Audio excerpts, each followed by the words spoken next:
Once in a small town nestled deep in the woods, there lived a boy named Alex who loved exploring the old trails behind his house. One crisp autumn evening, as the sun dipped low and painted the trees in blood-red hues, he found an overgrown path he'd never noticed before. Curiosity pulled him in like a magnet, and before he knew it, the familiar forest thickened into something alien, twisted branches clawing at the sky, fog curling around his ankles like ghostly fingers.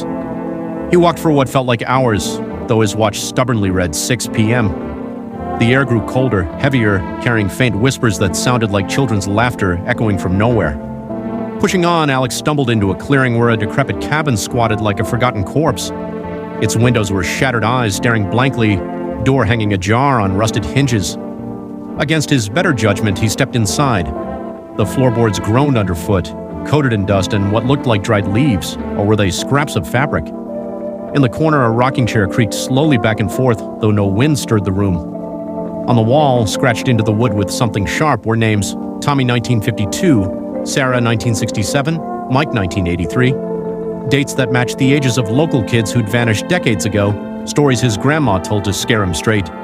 Heart pounding, Alex turned to leave, but the door slammed shut with a thunderous bang. No handle, no latch, just smooth wood where one should be. Scratching came from the walls, frantic at first, then rhythmic, like nails dragging in sync. "Play with us!" A chorus of tiny voices hissed from the floorboards. He stomped hard, and they giggled, high and brittle. Desperate, he smashed a chair against a window, shattering glass, but thorny vines snaked up instantly, sealing it tight.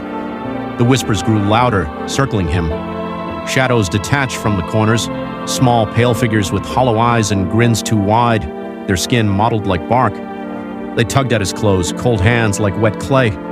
"You're next," they chanted. "Join the game." Alex fought, kicking and screaming, but they swarmed, pulling him down. He blacked out to the sound of that rocking chair speeding up, laughter filling his ears. The next morning, search parties found his backpack at the forest's edge, untouched.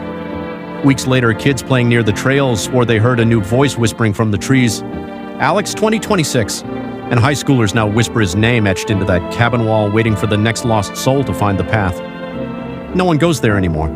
But sometimes, on foggy evenings, fresh footprints lead straight into the woods and never lead back.